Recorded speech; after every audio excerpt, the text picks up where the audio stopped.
तो नमस्कार दोस्तों, स्वागत है आप सभी का हमारे इस नए वीडियो में। तो आप सभी कैसे हैं कमेंट में जरूर। देखिए मैं आज आई हूँ घूमने मंदिर के पास अपने गांव के। देखिए कितना अच्छा मौसम है। देखिए कितना अच्छा हम लोग आए हैं घूमने, आप लोग भी आ जाइए घूमने। घूमना हो तो आज मौसम खराब था लेकिन अच्छा हो गया, बारिश होने वाला था। तो आपके यहाँ बारिश हो रही है कि नहीं? तो देखिए मेरे गाँव का काली माता है, देखिए कितना अच्छा काली माता है। बंदर खड़ा है, बंदर खड़ा है, बंदर। हमारे गांव जंगल भी है, देखिए उधर जंगल है।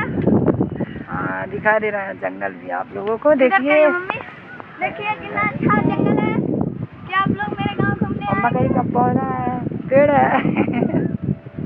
ये मकई है, अगर बड़ा बड़ा हो जाएगा तो हम आएंगे इसी में मकई खाने। वीडियो बनाने आएगी, आप लोग भी आ जाइएगा मकई खाने। अच्छा आम है, फरा हुआ देखिए है। कितना आम फरा है, देखिए आप।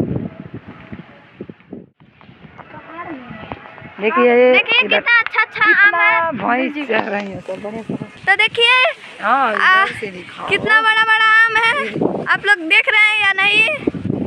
ये देखिए मेरे गाँव का नदी, मेरा नदी है। चला रहा है कितना अच्छा। देखिए और वो फूल फड़ा है नदी में, क्या अच्छा लगता है कि नहीं?